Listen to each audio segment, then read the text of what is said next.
किसान साथियों नमस्कार, मैं हूं इमरान, आपके साथ आपका होस्ट और फसल क्रांति के YouTube चैनल में आपका स्वागत है। जैसा कि आप जानते हैं कि हम हर बार कुछ ना कुछ नया कृषि से संबंधित और कृषि तकनीकों से संबंधित आपके लिए लेकर आते रहते हैं और आपको रूबरू कराते हैं कृषि की ऐसी हस्तियों से जो एक्सपर्ट्स हैं टेक्नोलॉजी को बताने में और साथ ही साथ नई जानकारी देने में। तो आज के जो हमारे मेहमान हैं वो है doctor Raj Singh ji, head agronomy IARI। Sir आपका बहुत बहुत स्वागत है धन्यवाद यूट्यूब में। धन्यवाद। हम आपके बारे में जानना चाहेंगे। जी हाँ, मेरा नाम डॉक्टर राज सिंह है। मैंने भारतीय कृषि अनुसंधान परिषद में 1987 में as a scientist ICAR research complex Barapani में ज्वाइन किया था, मेघालय में। और उसके बाद मैंने वहाँ पर लगभग 8 साल सेवा की। फिर मैंने 1995 में central arid zone research institute, जिसको काजरी के नाम से भी जानते हैं, जोधपुर, वहाँ से ज्वाइन किया और वहाँ लगभग मैं 19 साल रहा। 19 साल के बाद मेरा स्थानांतरण यहाँ भारतीय कृषि अनुसंधान संस्थान के सस्य विज्ञान संभाग में 2014 में हुआ और जब से मैं यहाँ पर एज ए प्रधान वैज्ञानिक और अभी विभागाध्यक्ष के रूप में काम कर रहा हूँ। सर जैसा कि हम सबको पता है कि जो हमारे प्रधानमंत्री जी हैं नरेंद्र मोदी जी, उनका भी काफ़ी प्रयास रहा है कि किसानों की आय को दोगुना किया जाए, किसानों की आय को बढ़ाया जाए। तो आपका जो विभाग है सस्य विज्ञान विभाग, किस तरीके की गतिविधियाँ कर रहा है खासकर किसानों की आय को बढ़ाने के लिए? जी हाँ, ये आपने बहुत ही सही कहा है और सरकार इसमें काफ़ी प्रयास कर रही है कि किसान भाइयों की आमदनी को कैसे दुगना किया जाए। सरकार ने सन 2022 तक किसानों की आमदनी को दुगना करने के लिए काफ़ी कार्यक्रम चलाए हुए हैं। ये ज़रूरी इसलिए है कि हमारे जो किसान हैं, जिनमें ज़्यादातर छोटे और मार्जिनल किसान हैं, उनकी आय बहुत कम है, जो लगभग अगर हम औसत देखें तो 70 से 80 हज़ार रुपये प्रति वर्ष आती है। और ये आमदनी ऐसी है जिसमें किसान की या एक परिवार की आजीविका को चलाना कठिन होता है, क्योंकि काफ़ी दूसरे कार्य भी करने होते हैं। तो इसलिए किसानों की आमदनी को दुगना कैसे किया जाए, हमने भी यहाँ पर काफ़ी प्रोग्राम किए हुए हैं। और किसानों की आमदनी जो दुगनी हो सकती है, उसमें सबसे महत्वपूर्ण है कि प्रति इकाई क्षेत्र उत्पादन कैसे बढ़ाएं, क्योंकि यदि उत्पादन बढ़ेगा तो फसल उपज बढ़ेगी और उपज बढ़ेगी तो किसान की आमदनी बढ़ेगी। इसके साथ साथ ये आवश्यक है कि जो खेती में खर्च हो रहा, उसको खर्च को कैसे कम किया जाए, क्योंकि खेती के खर्च को भी कम करना एक आमदनी के रूप में बढ़ाना है। क्योंकि यदि हम जो खेती में खर्च कर रहे हैं उसमें कमी कर दें तो निश्चित रूप से हमारी जो शुद्ध आय है उसमें बढ़ोतरी होगी। तो इसके लिए हमने दोनों स्थिति में, सिंचित क्षेत्र में भी और असिंचित क्षेत्र में भी, किसानों की आमदनी को कैसे अधिक से अधिक बढ़ाया जाए, हम यहाँ पर सस्य विज्ञान संभाग में काफ़ी अनुसंधान कार्य कर रहे हैं, जिनमें मुख्य रूप से फसल विविधीकरण। फसल विविधीकरण का मतलब ये है कि फसलों को बदल बदल कर बोना। जैसा कि जानते हैं कि किसान भाई, ज़्यादातर किसान भाई हमारे क्षेत्र में है कि एक खास फसल को ही अधिक महत्व देते हैं। उदाहरण के तौर पर अगर आप पश्चिमी उत्तर प्रदेश में जाएं तो गन्ने की फसल को ज़्यादा महत्व दिया जा रहा है। ऐसे ही पंजाब और हरियाणा में जाएं तो धान और गेहूं की फसल को अधिक महत्व दिया जाता है और अधिकतर एरिया इन्हीं फसलों के द्वारा कवर किया जाता है। इससे क्या होता है, जब इनका उत्पादन, जो इनका उत्पाद है, जब बाजार में जाता है तो किसान को अपनी आमदनी का पूरा फायदा नहीं मिल पाता।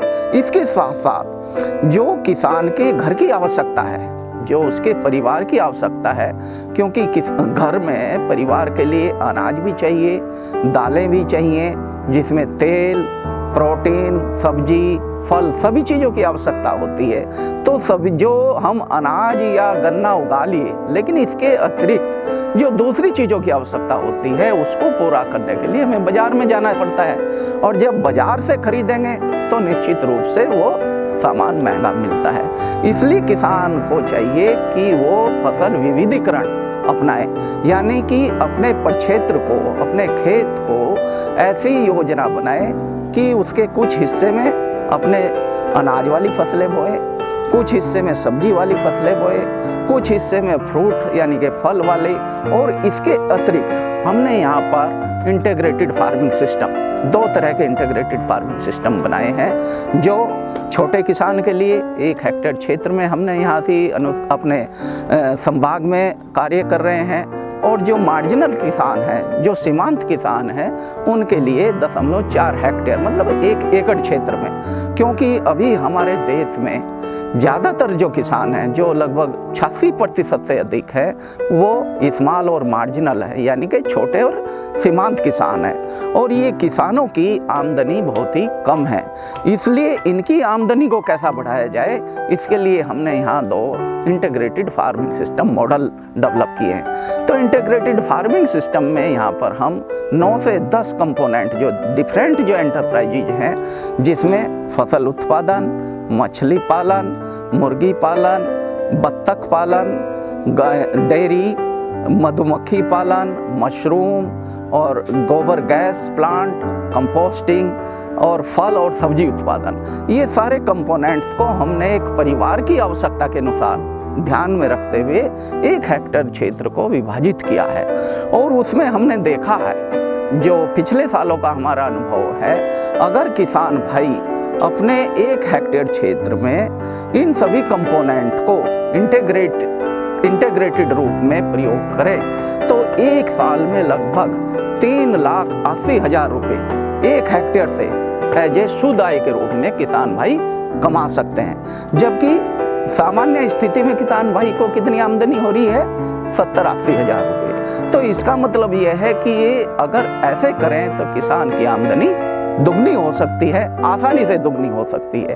तो इसमें डाइवर्सिफिकेशन और इंटीग्रेटेड फार्मिंग सिस्टम ये बहुत इम्पोर्टेंट है। इसके अतिरिक्त जो किसान की लागत को कम करना है, क्योंकि इसमें सारी अगर चीज़ें किसान अपनी खेती के लिए खास तौर से जो खाद और उर्वरक पर जो पैसा खर्च करता है वो बाज़ार से खरीदे, तो वो निश्चित रूप से किसान की जो कॉस्ट ऑफ कल्टीवेशन है, जो खेती करने की जो लागत है, वो बढ़ जाती है। इसमें अगर हम इंटीग्रेटेड अप्रोच में एक फसल, एक कंपोनेंट का उत्पाद दूसरे कंपोनेंट के लिए प्रयोग करें, जैसे हमने फसल उगाई, उसका जो रेजिडू बचा, उस रेजिडू को हम खेत में डालें, उसको मल्चिंग के रूप में प्रयोग करें, और उसके साथ साथ जब वो सड़ जाएगा तो जो मिट्टी, जो ज़मीन है, उसकी उर्वरा क्षमता है वो बढ़ेगी। तो इसी प्रकार से अगर डेयरी उत्पादन है तो उससे दूध के अलावा जो गोबर मिलेगा वो न्यूट्रिएंट के रूप में, जब किसान भाई उसको गोबर गैस में काम लेने के बाद जो उसकी सैलरी बचेगी, उस सैलरी को जब खेत में डालेगा तो वो खाद का काम करेगा। तो इससे क्या होगा कि ज़मीन की उर्वरा शक्ति तो बढ़ेगी, जिससे कि फसल उत्पादन बढ़ेगा, उसके साथ साथ उसकी लागत भी कम होगी। तो इस प्रकार से अगर किसान भाई योजनाबद्ध तरीके से करें, और हमारे यहाँ दोनों सिस्टम हैं, दोनों मॉडल हैं, तो किसान भाई कभी भी जब भी चाहे आके देख सकते हैं या हमारे से संपर्क कर सकते हैं। इसके अतिरिक्त जो हमारे देश में एक जो वर्षा आधारित क्षेत्र है, क्योंकि अभी लगभग 72 मिलियन हेक्टेयर, 72 मिलियन हेक्टेयर जो शुद्ध कृषि क्षेत्र है, बोया गया क्षेत्र है, वो लगभग रेनफेड स्थिति में है, और ये क्षेत्र ऐसा है जिसकी औसत उपज।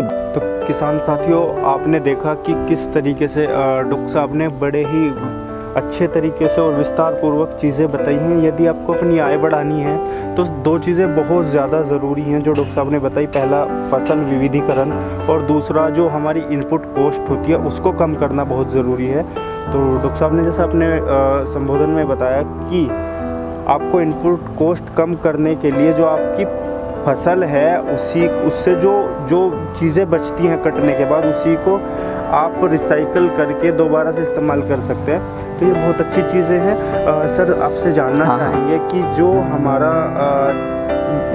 हमारे देश में बहुत सारी ऐसे क्षेत्र हैं जहाँ पे वर्षा बहुत अधिक होती है, तो वहाँ पे फसल डूब जाती है या एक तरीके से पूरी फसल ही ख़राब हो जाती है, तो ऐसे क्षेत्र में कौन कौन सी फसल किसानों को लगानी चाहिए ताकि उनको एक अच्छी आय मिल सके? जी, ये आपका बहुत ही अच्छा प्रश्न है, क्योंकि हमारे देश में लगभग 72 मिलियन हेक्टेयर शुद्ध बोया गया क्षेत्र ऐसा है जो वर्षा पर आधारित है, यानी कि इस क्षेत्र में सिंचाई की सुविधा नहीं है।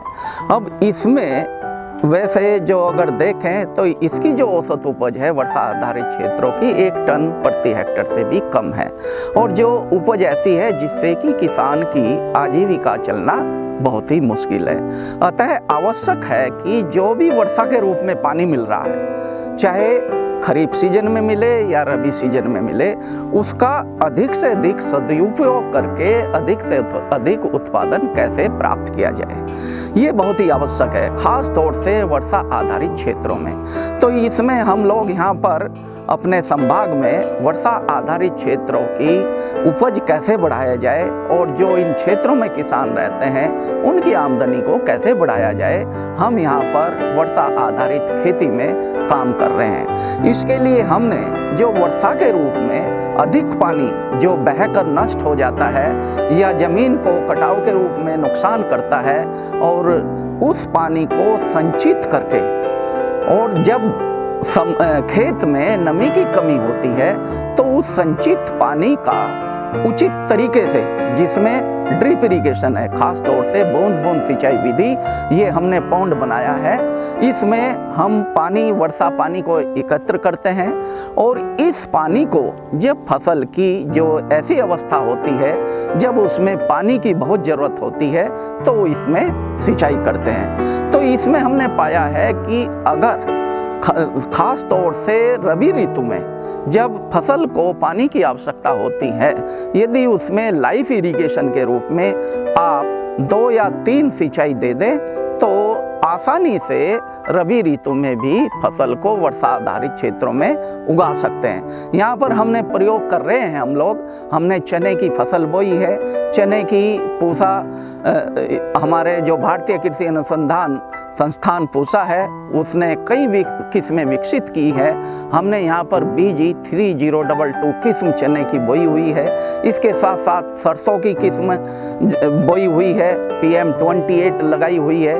ये दोनों फसलें ऐसी हैं जिनको वर्षा आधारित क्षेत्रों में बोया जा सकता है और कम पानी में भी इनको सफलतापूर्वक उगा सकते हैं। इसके अतिरिक्त वर्षा आधारित क्षेत्रों में एग्री-होर्टी सिस्टम, यानी कि फसल के पौधों के साथ जो फलदार पौधे हैं उनके साथ फसल को उगाना, ये एग्री-होर्टी सिस्टम कहलाता है। इसमें ये खास बात है कि जो फलदार पौधे हैं, जब पानी की कमी होती है तब उस स्थिति में भी फलदार पौधों से किसान को कुछ ना कुछ फल, चारा, लकड़ी के रूप में किसान को कुछ ना कुछ मिल जाता है। और इन पौधों के, फलदार पौधों के बीच में जो हम फसल उगाते हैं उनको ये पौधे छाया प्रदान करते हैं, जिससे कि इनकी नमी की आवश्यकता कम होती है। तो इस प्रकार से अगर किसी कारणवश हमारी फसल फेल हो जाए तो किसान भाइयों को फलदार वृक्षों से, जैसे हमने यहाँ पर किन्नू लगाया हुआ है, ड्रम स्टिक है जिसको संजना बोलते हैं, इस फालसा है और आंवला, ये ऐसे पौधे हैं जो कम वर्षा वाले क्षेत्रों में भी आसानी से उगाए जा सकते हैं। और किसान भाई कम पानी की स्थिति में इनको उगाकर, इनके साथ फसलें उगाकर, और जो फसलों में जो सिंचित पानी है उससे जब जीवन रक्षक सिंचाई के रूप में 2 सिंचाई अगर किसान भाई दे दें तो रबी ऋतु में भी फसलें अच्छी प्रकार से उगाई जा सकती है। इसके अतिरिक्त जो डाइवर्सिफिकेशन है, जो विविधीकरण है खरीफ ऋतु में, जैसे किसान भाई वर्षा आधारित क्षेत्रों में अपनी जो सामान्य फसलें उगाते हैं, खास तौर से बाजरा, ज्वार या जो किसान भाई दलहन फसलें, मूंग, ये उगाते हैं, तो इनसे किसान भाइयों को उतनी आमदनी नहीं हो पाती। इसकी जगह यदि किसान भाई कुछ दूसरी फसलें, जिनमें मुख्य रूप से एक फसल है बेबी कॉर्न अभी इतनी अच्छी फसल है, उसमें बाजार में अगर उसकी बेचने की व्यवस्था हो जाए तो प्रति हेक्टर किसान भाई 75 दिन की ये फसल होती है, 75 दिन में लगभग 70 से 80 हज़ार रुपये प्रति हेक्टर वर्ष बिना पानी दिए, क्योंकि वर्षा ऋतु में पानी देने की आवश्यकता नहीं होती, तो बिना पानी दिए ये वर्षा पर आधारित स्थिति में अच्छी प्रकार हो जाती है। इसमें कॉब्स के अतिरिक्त अगर हम जब छिला जो उसका हस्क उतार देते हैं तो 1 हेक्टेयर में 2 से 2.5 टन कॉब हो जाते हैं तथा लगभग 300 कुंटल हरा चारा, क्योंकि हरे चारे की बहुत महत्वपूर्ण आवश्यकता होती है वर्षा आधारित क्षेत्रों में, तो पशुओं के लिए चारा हो जाता है। इसी के साथ साथ लोबिया पूसा हमारे जो भारतीय कृषि अनुसंधान संस्थान है उसने लोबिया की पूसा धरनी, पूसा कोमल, पूसा सुकोमल ये ऐसी किस्में विकसित की हैं जिसमें किसान भाई कम पानी की स्थिति में भी चारे के अतिरिक्त उसमें फली की फसल के द्वारा अधिक लाभ प्राप्त कर सकते हैं, और ये कम समय में ही मिल जाता है, क्योंकि वर्षा आधारित क्षेत्रों में ज़रूरत है कि ऐसे फसलें उगाएं जो कम से कम समय में आपको आमदनी देनी शुरू कर दे, क्योंकि इसमें वर्षा का कोई निश्चितता नहीं रहती, कब मानसून में बारिश ना मिले। अगर बारिश जो मिल रही है उसका सदुपयोग करके हम ऐसी फसलें उगाएं तो विविधीकरण के द्वारा वर्षा आधारित क्षेत्रों में भी किसान भाई अच्छी पैदावार के साथ साथ अच्छी आमदनी प्राप्त कर सकते हैं। सर जैसे हमारे कई राज्य ऐसे हैं जहाँ पर अब लगभग गेहूं की बुआई शुरू हो जाएगी जी, तो जो किसान गेहूं छोड़ के विविधीकरण अपनाना चाहते हैं तो वो कौन कौन सी फसलों को लगा सकते हैं, और जो गेहूं की तैयारी कर रहे हैं उनको किन बातों का ध्यान रखना चाहिए, आपसे जानना चाहेंगे। हाँ जी, देखिए अभी जिन किसान भाइयों ने गेहूं की बुआई नहीं पूरी की है वो अपनी बुआई पूरी कर लें, जल्दी कर लें, क्योंकि अब गेहूं की बुआई का वो समय जो है ये काफ़ी उचित समय है। और कुछ दिन बाद अगर किसान भाई गेहूं की बुआई करें तो उनको चाहिए कि जो देरी से पकने वाली किस्में हैं गेहूं की, जैसे HD 3271 जो IARI द्वारा विकसित की गई है, इसको किसान भाई लगाएं तो इन किस्मों को 15 दिसंबर तक भी बुआई करके किसान भाई अच्छी पैदावार ले सकते हैं। तो मेरा किसान भाइयों को सलाह रहेगी कि जिन्होंने गेहूं की बुआई नहीं की है वो शीघ्र से शीघ्र गेहूं की बुआई पूरी कर लें। इसके अतिरिक्त गेहूं की बुआई करते समय किसान भाइयों को सबसे पहले ध्यान रखने की आवश्यकता है कि आप जो उन्नतिशील किस्म है बीज का चुनाव बहुत ज़रूरी है, क्योंकि यदि अच्छी किस्म होगी तो पैदावार निश्चित रूप से अधिक होगी, उसमें रोग और कीड़े कम से कम लगेंगे। आप जो भी बीज लें वो बीज ऐसी जगह से लें जो विश्वसनीय हो, या जैसे NSC नेशनल सीड कॉरपोरेशन है या कोऑपरेटिव सोसाइटी जी हैं, सब हमेशा प्रमाणित बीज को बोएं। और जो गेहूं की अगर किसान भाइयों ने बुआई समय से पूरी कर ली है तो उसमें 1 हेक्टेयर में लगभग 100 किलोग्राम बीज की आवश्यकता होती है। यदि किसान भाई दिसंबर में बुआई करेंगे तो उसमें 25% बीज की मात्रा को बढ़ा दें, क्योंकि देरी से बुआई जो करते हैं उसमें बीज की मात्रा थोड़ा अधिक प्रयोग करना आवश्यक है। इसके अतिरिक्त गेहूं की फसल को जो पोषक तत्व देते हैं, पोषक तत्वों के रूप में जो सिंचित क्षेत्र हैं, जो सामान्य स्थिति में हम लगभग 150 किलोग्राम नाइट्रोजन, उसके साथ साथ 60 किलोग्राम फास्फोरस और 60 किलोग्राम पोटेशियम प्रति हेक्टेयर की संतुष्टि करते हैं, रिकमेंड करते हैं। अगर किसान भाई ये उचित मात्रा में पोषक तत्वों को देकर गेहूं की फसल की पैदावार खेती करेंगे तो निश्चित रूप से 1 हेक्टेयर में किसान भाई 50 से 55 क्विंटल प्रति हेक्टेयर तक अपनी उपज प्राप्त कर सकते हैं। इसमें जो डाइवर्सिफिकेशन की बात है, गेहूं की फसल की जगह काफ़ी फसलें हैं जिनको उगाकर किसान भाई अधिक आमदनी प्राप्त कर सकते हैं। जैसे अभी सरसों का बाजार भाव बहुत अच्छा चल रहा है। इसमें पोषक गेहूं की अपेक्षा पानी की कम आवश्यकता होती है, पोषक तत्वों की कम आवश्यकता होती है, इससे अच्छी आमदनी प्राप्त कर सकते हैं। इसके अतिरिक्त कई सब्जियां वाली फसलें हैं जिनको उगाकर किसान भाई अगर उनकी खेती करें, विशेष रूप से जैसे प्याज है, यहाँ पर भारतीय कृषि अनुसंधान परिषद ने प्याज की काफ़ी किस्में विकसित की हैं। उन किस्मों को बोकर किसान भाई सब्जी के रूप में, यहाँ तक कि प्याज को ड्रिप इरिगेशन में भी कम पानी की स्थिति में भी उगाकर किसान भाई अच्छा लाभ प्राप्त कर सकते हैं। इसके अतिरिक्त हमारे यहाँ पर पालक की किस्म सब्जी के लिए पालक को उगाकर अच्छी आमदनी प्राप्त कर सकते हैं। और उसके अलावा जो दूसरी पूसा सरसों साग पूसा भारतीय कृषि अनुसंधान द्वारा विकसित अच्छी किस्म है, जिसके द्वारा किसान भाई उगाकर 1 हेक्टेयर में गेहूं के मुकाबले काफ़ी अच्छी आमदनी प्राप्त कर सकते हैं कम समय में। तो इसलिए किसान भाई अगर डाइवर्सिफाइड सिस्टम लगाएं तो उसमें जो हमारी जो ट्रेडिशनल फसल है, जो पारंपरिक फसलें हैं, उनके मुकाबले अधिक लाभ प्राप्त कर सकते हैं। इसके अतिरिक्त सब्जी की और जो पोषक तत्वों की जो परिवार की आवश्यकता है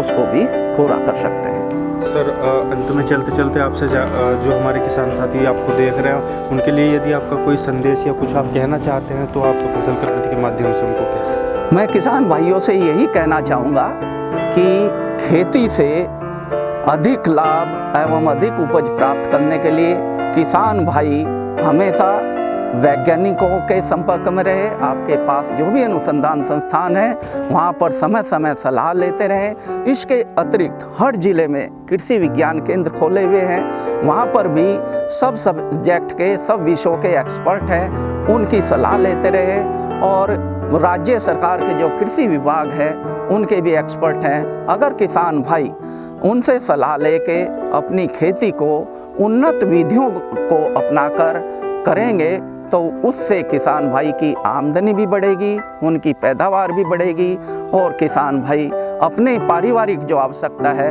उनको भी पूरा कर सकेंगे। और जो भारत सरकार का जो सपना है सन 2022 तक किसानों की आमदनी दोगुना करने का, वो भी आसानी से पूरा किया जा सकता है। सर, फसल क्रांति में जुड़ने के लिए आपका बहुत बहुत धन्यवाद, आभार। किसान साथियों, यदि आपका कोई सवाल है डॉक्टर साहब से तो आप हमें नीचे कमेंट बॉक्स में लिख सकते हैं, वो हम आपका सवाल डॉक्टर साहब तक पहुंचा देंगे, उसका आपको उचित उत्तर मिल जाएगा। आपका भी बहुत बहुत धन्यवाद। सभी किसान भाइयों को नमस्कार।